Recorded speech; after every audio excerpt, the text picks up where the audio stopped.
Di antara etika na jalma anu alim teh nyaeta silih asih kajalmi anu ngumbara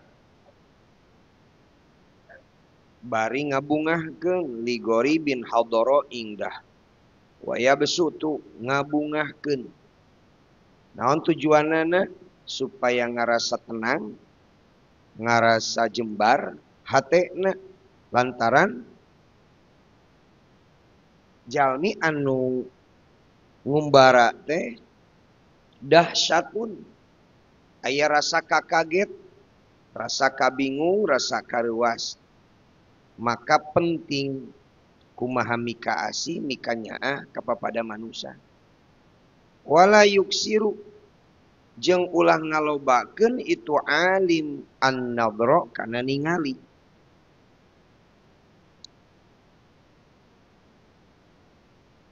ilaihi ka itu gharib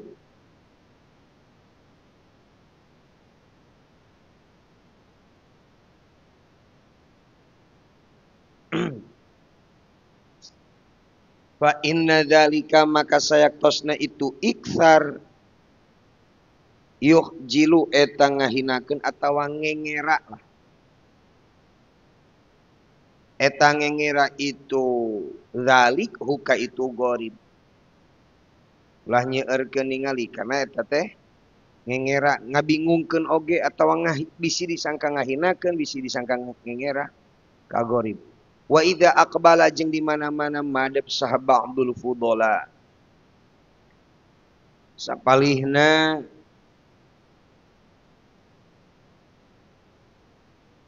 jalma anu unggul wa qad syara'a jeung nyata tumandang pi mas'alatin dina hiji masalah wa qad syara'a jeung nyata tumandang itu alim pi mas'alatin dina hiji masalah amsakatah nahan itu alim anha ti ina itu masalah hatta yajlisa sehingga yen diuk itu ba'dul fudola wa in jaa jeung lamun datang itu ba'dul fudola wa huwa bari ari itu alim fi mas'alatin eta dina hiji masalah aada tah ngabalikeun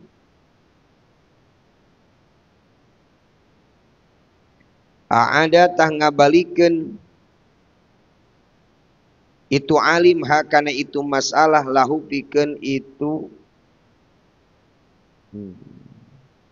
ba'dul fudola au maqsudiha atau maksudna itu masalah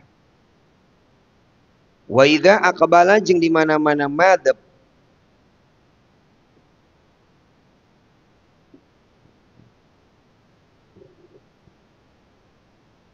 wa idza aqbala jeung di mana-mana madhab saha fadilun jalma anu utama wa qad baqiya jeung nyata tumatep li pirogihi pikeun mereskeunana itu alim wa qiyamil jamaati jeung ngadegna jamaah naon baqiyatun waktu sesa biqadri makalawan ukurana perkara yasilu anu bisa nepi saha al fadilu jalma anu utama ilal majlisi ka majlis taroka tah ninggalkeun alim ha ka itu baqiyah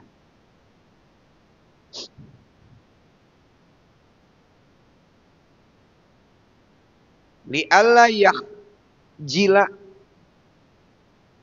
karena supaya eraeun saha al muqbilu jalma anu madep biqiyamihim kalawan ngadegna itu jamaah inda julusihi dina nalika diukna itu fadil wa yura'i sareng ngaraksa itu alim maslahatal jamaati kana kamaslahatan jamaah kita kadimi waqtil huduri dina datang waktuna hadir wa ta'khirihi jeung ngahirkeunana itu waqtil hadir Idza lam yakun di mana-mana terbukti alaihi ka itu. Eta pedan. Ya. Idza lam yakun di mana-mana terbukti alaihi eta tetap karena itu waktil hadir naun dororun kamadaratan. Wala jeung henteu naon mazidu kulfatin tambahna pamerdi.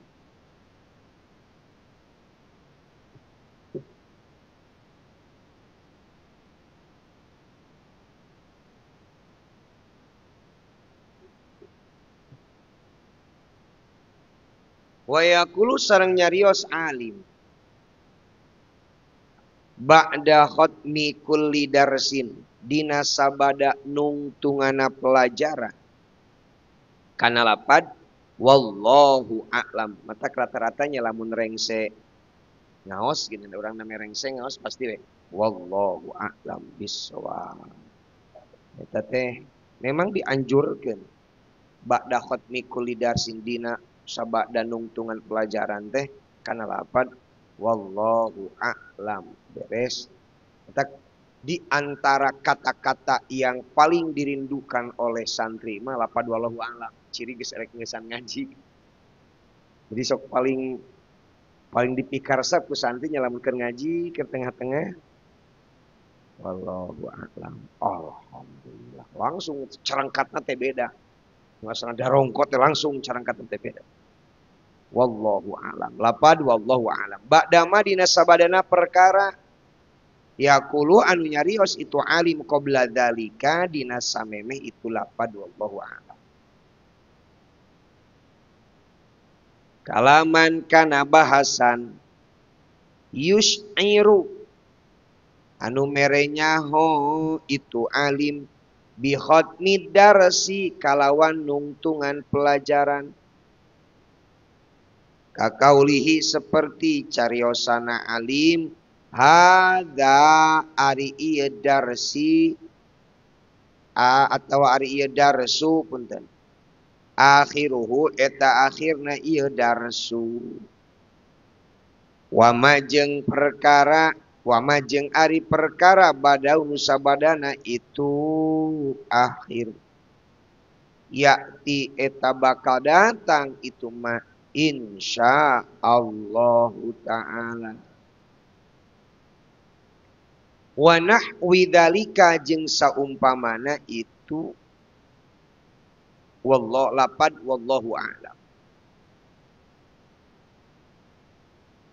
Liyakuna supaya bukti naon wallahu a'lam lapad wallahu a'lam kholison eta murni li dzikrillahi pikeun eling ka Allah taala walikos di maknahu jeung karena maksud maknana itu lapad wallahu a'lam. Wa taqaddama jeung nyata parantos ti payun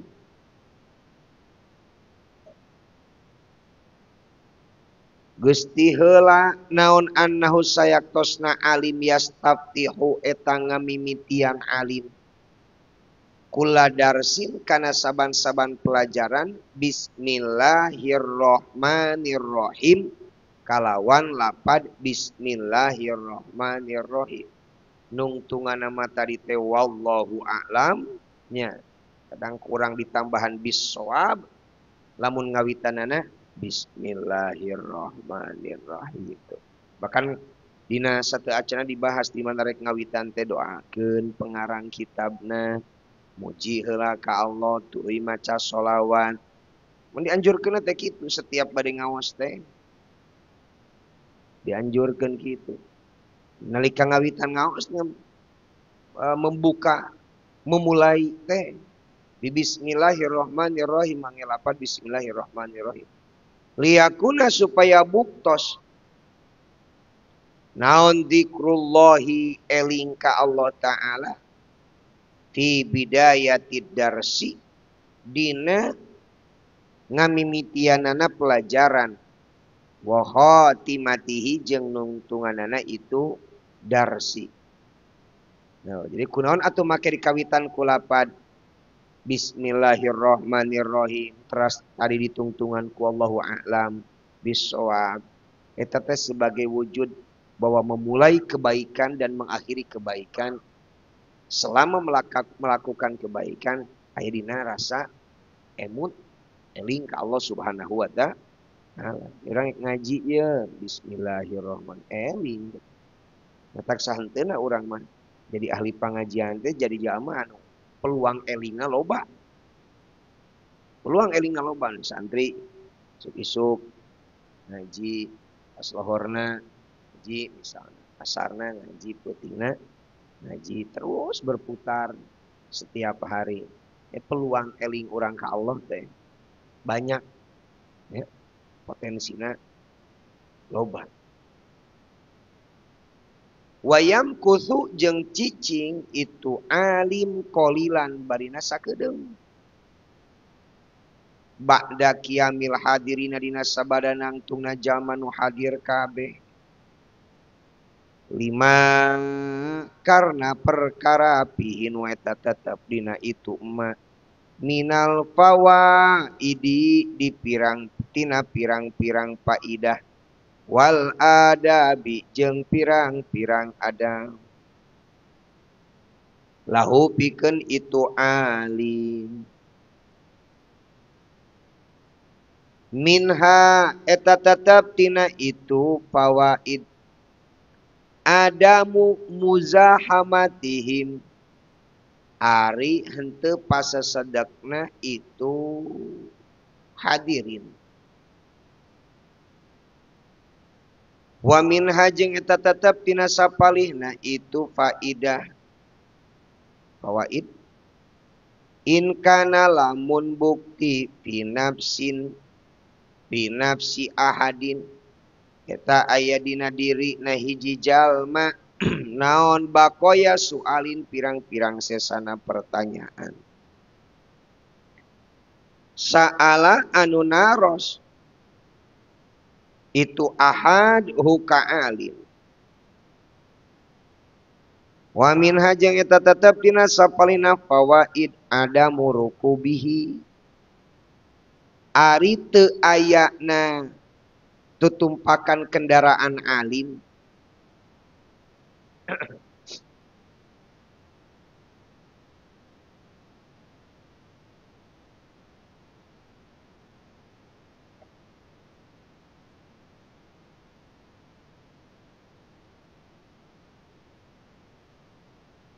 bainahum diantarana itu hadirin ingkana lamun buktos itu alim yarkabu eta numpak kendaraan atau tutumpakan itu alim wa ghairu dalika jeung salianti itu mazkur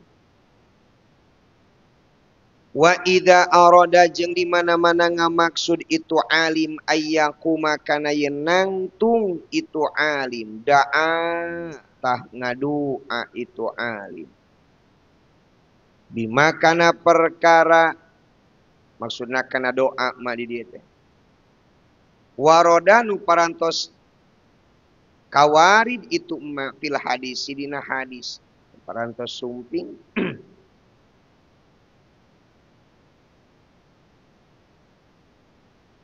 kafarat al majlisi kana doa kifarat majlis matak di urang sami kan gitu rengse nya ngawitan basmalah tuluy begitu rengse diteraskeun ku aosan wallahu a'lam bissawab ras rengse heula sakedap bilih aya didiskusikeun atanapi bilih aya naon wae hal pertarosan sarengse di dinya sadayana lajeng we nalika bade tatih teh nalika ngamaksud bade nangtung berarti nangtung di dieu teh ayyakumah di dieu teh rek bubar nalika rek bubar tina hiji majelis maka dianjurkeun ngadoa kifaratil majlis naon doana subhanakallahumma wa bihamdika asyhadu alla ilaha illa anta astaghfiruka wa atubu ilaika subhanaka maha suci dat atawa anjeun Gusti. Allahumma nun Gusti wa bihamdika jeung kalawan muji ka Gusti. Ashadu nyaksi abdi an kana yang kalakuan jeung tingkah. La ilaha teu aya deui nu wajib diibadahan nu hak ditaati parentah jeung laranganna atawa la ilaha nu teu aya pangeran itu maujud illa anta kajaba Gusti. Astagfiru nyuhungkeun hampura abdi ka Gusti wa atubu jeung tobat abdi ilaika ka Gusti. Jadi rengse teh diteraskeun ku subhanaka Allahumma wa bihamdika asyhadu an la ilaha illa anta astaghfiruka wa atubu walayan tasibu jeung ulah nancebkeun maksudna mah ulah ngajar ieu teh jalma anu alim litadrisi kana pelajaran idza lam yakun di mana-mana terbukti itu alim ahlan eta ahlina lahu kana itu tadris. Jadi lamun teu apal kana hiji pelajaran ulah ngajar kana eta pelajaran. Naon sababna? Sabab lamun ngajarkeun kana hiji pelajaran anu teu dikanyahokeun tangtu bakal deukeut kana salah. Lamun ngajarkeun kana hiji pelajaran anu teu dipahami maka deukeut kana salahna. Walayad guru jeung ulah nyebutkeun alim ilman kana ilmu la ya'rifu nu teu apal itu alim hukana itu ilmu. Fa inna dalika maka sayaktosna itu madkur atawa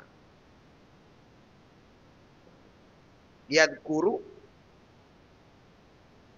laibun eta teh ngaheureuikeun fid dini dina agama wazdiraun jeung ngalecehkeun bainan nasi di antara jalma-jalma. Ya, didik.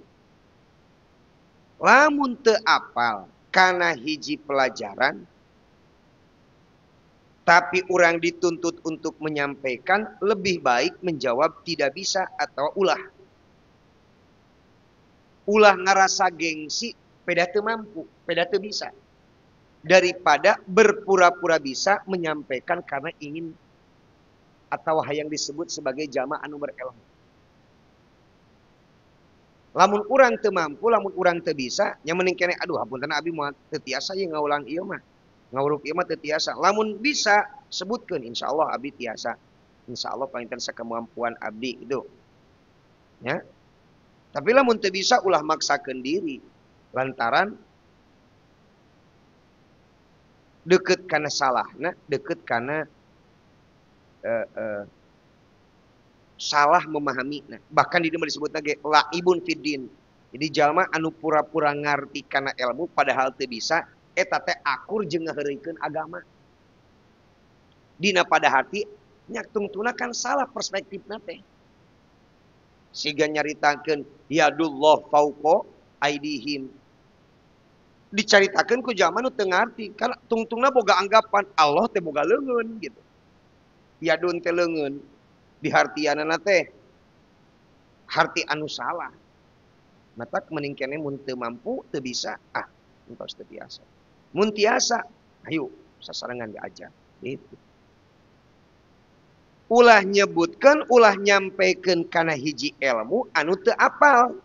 Sabab nyampaikeun kana ilmu anu teu apal eta teh akur jeung ngulinkeun kana agama wazdiraun bainan nas jeung ngalecehkeun di antara jalma-jalma. Jadi atuh ngulinkeun jalma ngaheureukeun kana agama teh lain hungkul ngolok-ngolok. Naon nya nu lain lah umpamana.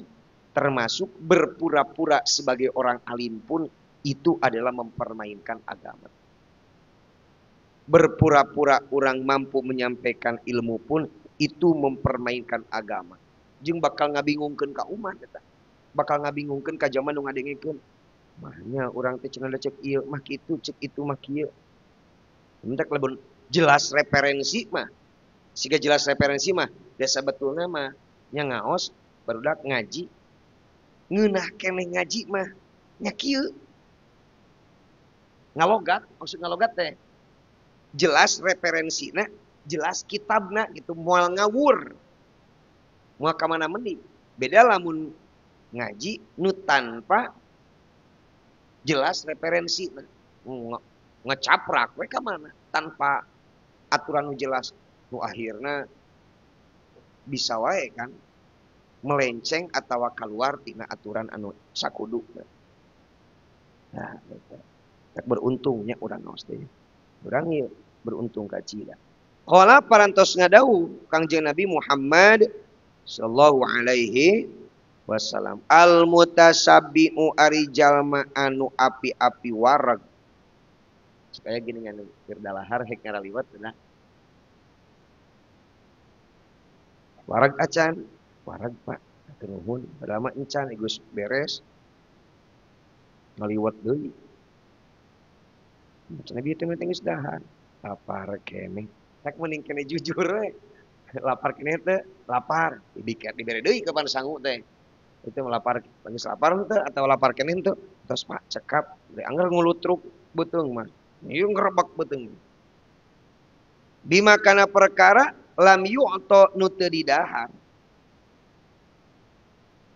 Atawa era barang daharnya ditawaran ngan era terus tuang teh acan atos padahal acan terus tuang tadi atos padahal acan beri lapar beuteung teh eta teh kalabisi saubi zurin eta seperti make kalabisi saubi eta saubai eta teh eta seperti make kana dua pakaian zurin anu bohong. Eta teh ripuh kituan. Terus tuang kaca. Lapar ieu. Atos ngan atos laras nyemplos satori atos. Waduh, perang. Cuman nah, insyaallah atos laras ieu. Wa an ba'dihim jeung eta tetapi sapalina para ulama man ari jalma tasaddaro anu tampil si jalma qabla awanihi dina sameme waktuna. Nya santri siga kieu meureun santri can waktuna mukim can waktuna menyampaikan ilmu agama geus nyampaikeun kana ilmu agama kana teu deukeut kana disalahkeun.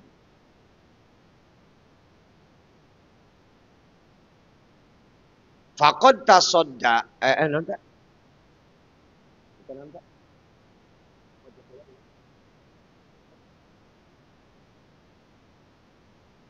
maka nyata nyiapkeun jalma lihawanihi pikeun kahinaanana eta jalma. Jadi lamun jalma tampil ke depan belum waktunya atau belum saatnya eta teh jalma teh akur keur ngahinakeun kana diri sorangan. Jalma menyampaikan sesuatu atau mun anjeun ayeuna misalna tampil dina pangajian tapi can waktuna lain ulah, can waktuna naon can waktuna teh karena mungkin kakarek ge urang teh genep bulan masanten geus dititah nerangkeun di masyarakat misalna. Nah, maka eta teh akur jalma jeung nyiapkeun kana ngahinakeun dirina. Naon sababna? Ya tangtu tuh pasti bakal loba pikiran ini. Mun cek kasara maka kakarek ge diajar kana motor, der dititah ka luar kota. Kakarek diajar kana motor ieu. Hiji began kene sakalin beng naon belok oge cangkeng milu heuras geuning masuk kitu lin mun keur belok teh cangkeng teh bebeten can waktuna kudu mangkat laluasa atawa dileupaskeun kakarek diajar motor sapoe dua poe jig ayeuna maneh mangkat ka Cikalong kapan teh akur jeung keur mempersiapkan kecelakaan nya geus keur mempersiapkan kecelakaan akur jeung nyilakakeun diri gitu. Can waktuna geus tampil. Can waktuna geus berangkat. Tak ulah.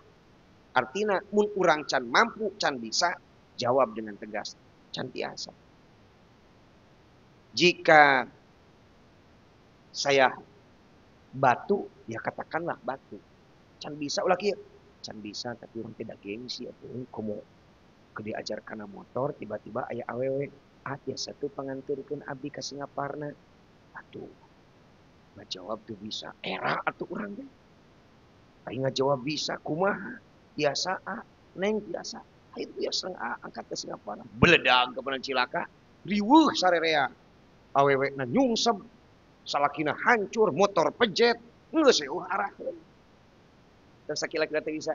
Duh teh hapunten abdi ge masih kena diajar kana motorna. Da ku ngomong kitu moal nurunkeun harga diri moal. Turun kene harga diri nalika numpak atawa ngabonceng hiji jalma pura-pura geus bisa motor tapi endingna naon? Nyungsem. Itu. Ya, mana si Arul teh? Can bisa ngaji Arul. Eta. Ieu kan aya Amat Bentar, aya Arul Nyungsem. Ini aya Arul Nyungsem. Wa an Abi Hanifah jeung katampi ti Imam Abi Hanifah radhiyallahu anhu amin. Man talabar riyasata min ghairi hini lam yazal fi dilli ma baqi.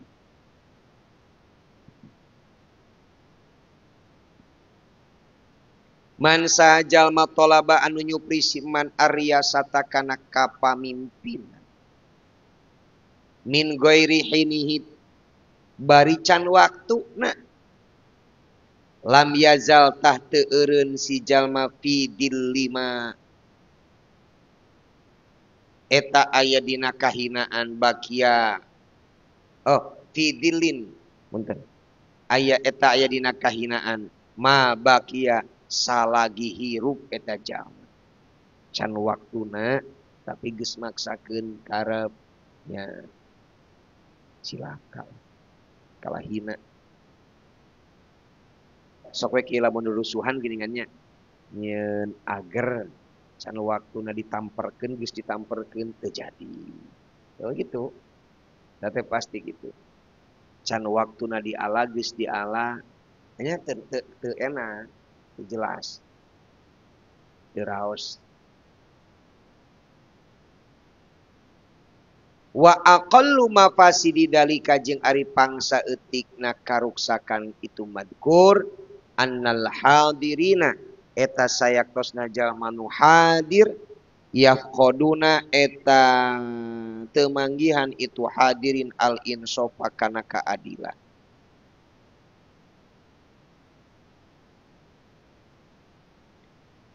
Li adami man karna eueuhna jalma hari kilapun dak kemaros eta hari ujian SMA iraha ulangan SMA kan aya hari MTS SMP Senin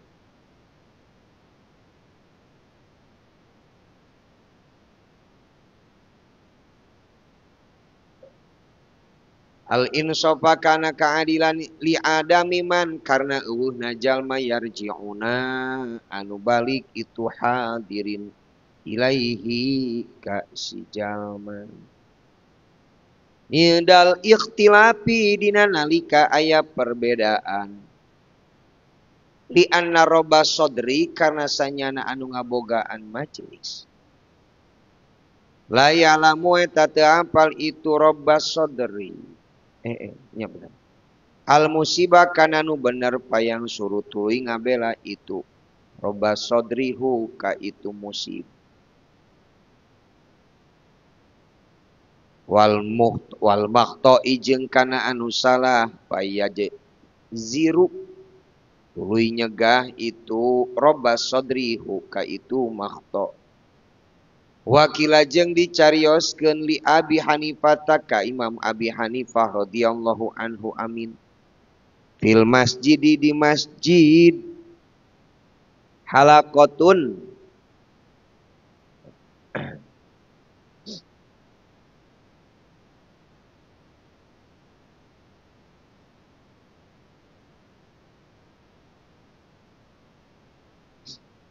halaqatun ari aya halaqah yang duruna anu darebat itu hadirin atau halaqah jama-jama nu kumpul fil fikih dina ilmu fikih. Faqala tuluy nyarios itu Abi Hanifah, alahum nah eta tetepikeun itu halaqah roksun ari aya pamimpin. Qalu anu nyararios itu kaum, qalu nyararios itu kaum punten la teu qala ngawalat itu Imam Abi Hanifah la yaqahu moal ngarti kana fikih saha haulai itu halaqah abadan dina salawasna.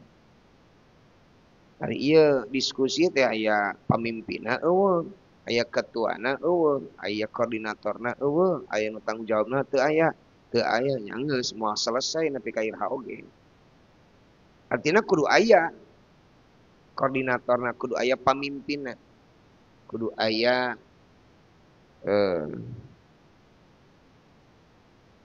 nu nangtoskeunana, kudu aya penanggung jawabna.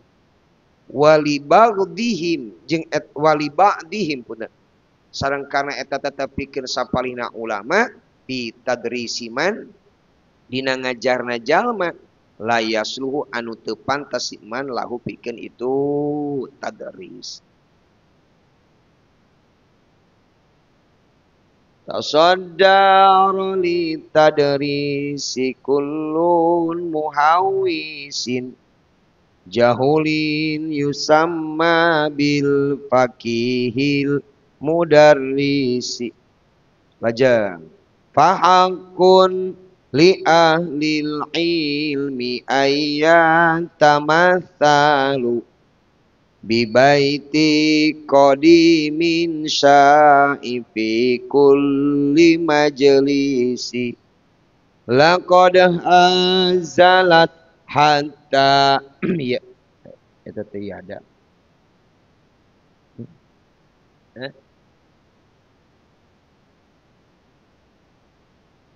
ya ada badak eta teh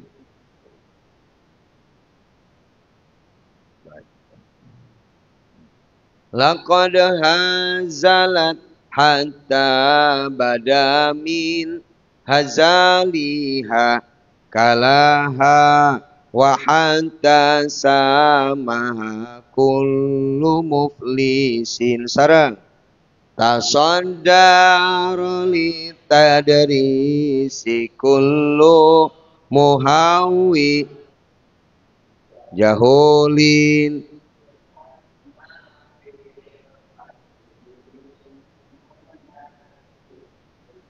fahakun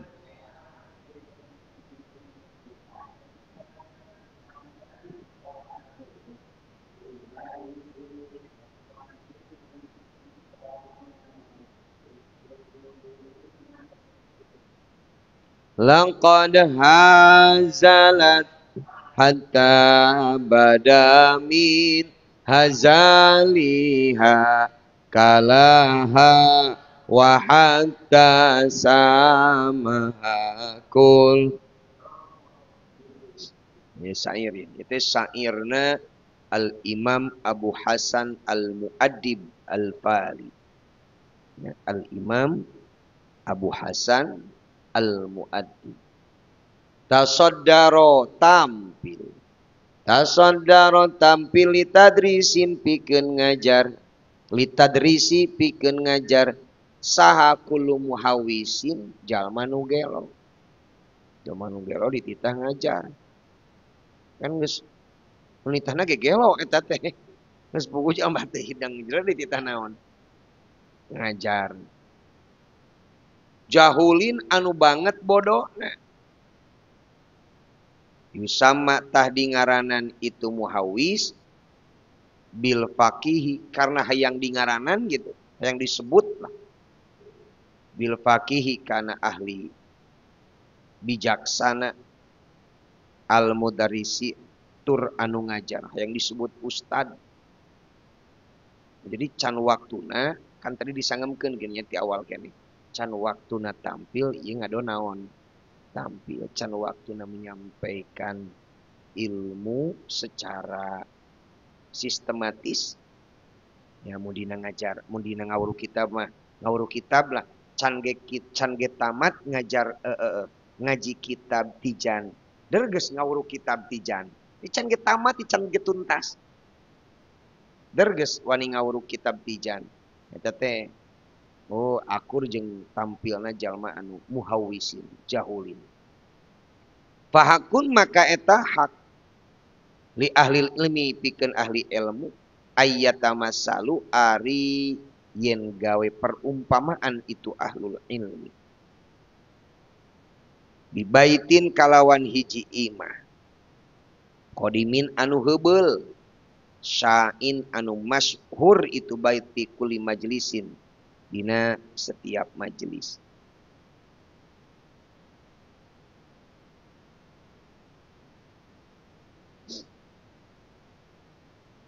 Laqad hazalat yakin nyata begang i perumpamaan ieu. Yakin nyata begang itu syat yang rujuk gantung domba syat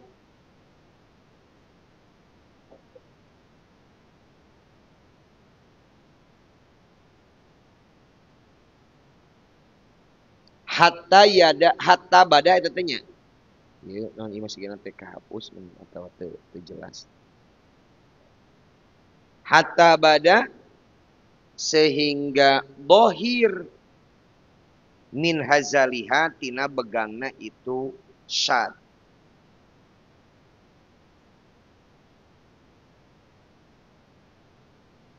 Sehingga bohir min hazaliha tina begangna itu syad. Naon kalaha tulangna itu syad. Wahata sama sehingga nawar hak kana itu syat syatun domba kambing saha kullu muflisin jalma anu muflis ari muflis teh jalma anu rugi jalma anu bangkrut muflis teh jalma anu naonnya mun bahasa kekinian jalma anu bego lah. Nah, naon maksudna kieu? Nyandak ngambil faidah tina nu berfaidah. Lir ibarat jalma anu muflis meuli domba anu leutik, anu begang. Tapi keukeuh we dipaksa dibeli. Jadi ulah nepikeun ka urang teh ngambil faidah tina perkara nu eueuh faidahna. Tadi teh. Ulah nepikeun ka nyokot faidah tina perkara nu eueuh faidahna. Sabab eta teh kalakuan jalma nu muflis. Ai muflis teh jalma nu rugi, jalma nu bangkrut, jalma anu bego lah. Mana contohna? Ieu diibaratkeunana laqad hazalat hatta bada min hazaliha.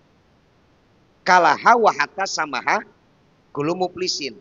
Ieu teh ibarat perumpamaan ongkoh bahwa domba anu begang. Nu naon cenah? Nu begang. Domba na teh begang leutik. Mun disanti masanya nu leutik sa. Hah? Saha? Aya domba leutik temun geus leutik. Si domba teh leutik, begang. Nepikeun ka hatta bada min hazaliha kalaha katinggal we geus tulangna oge nalemrak. Lempang teh geus bak angin oge. Ngagibrig teh mah geus. Saking leutikna. Perhatikan golongan muflis kayak gitu. Domba begang, leutik, eueuh dagingan, tapi ek dibeli. Hadieu teh. Tapi ek dinaon? Ek dibeli. Eta teh ibarat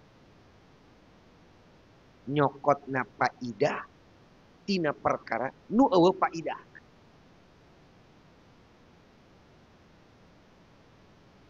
Ek ngaibaratkeun jalma nu teu boga ilmu. Urang rek nyokot faedah ti zaman teu boga ilmu. Maksud tanda kutip ya. Urang rek belajar ngaji ka jalma nu teu pernah masantren. Coba kumaha eta? Nu puguna bakal loba salahna jeung bakal loba cilakana. Logikana nu masantren wae nya urang-urang gitulah seperti urang nu malah santren. Bapak meureun pernah masantren. Sanajan urang pernah masantren, sanajan urang keur masantren, tetep wae aya kasalahanana. Komo lamun teu pernah masantren acan. Atuh rek kumaha nyebarkeun ilmu. Bapak ngaji jeung maraneh babarengan. Bapak oge meureun dina maca kitab besok aya wae salahna. Komo lamun teu pernah masantren acan. Atuh geus macaplok we meureun kemana macana oge. Al ardo kana nyebut bumi kulantaran barisan bom atuh dihancurkeun mah nya. Geus mapi benereun we geus. Aduh. Waparko jeung parawan kolot anu geus mapi benereun we. Jelas itu dah. Teu apal. Mata boro-boro nu teu ngaji, nu ngaji oge sok aya kasalahan jeung aya kalepatanana. Boh dihaja atawa teu ka haja. Komo lamun teu pernah ngaji. Matak urang beruntung urang teh.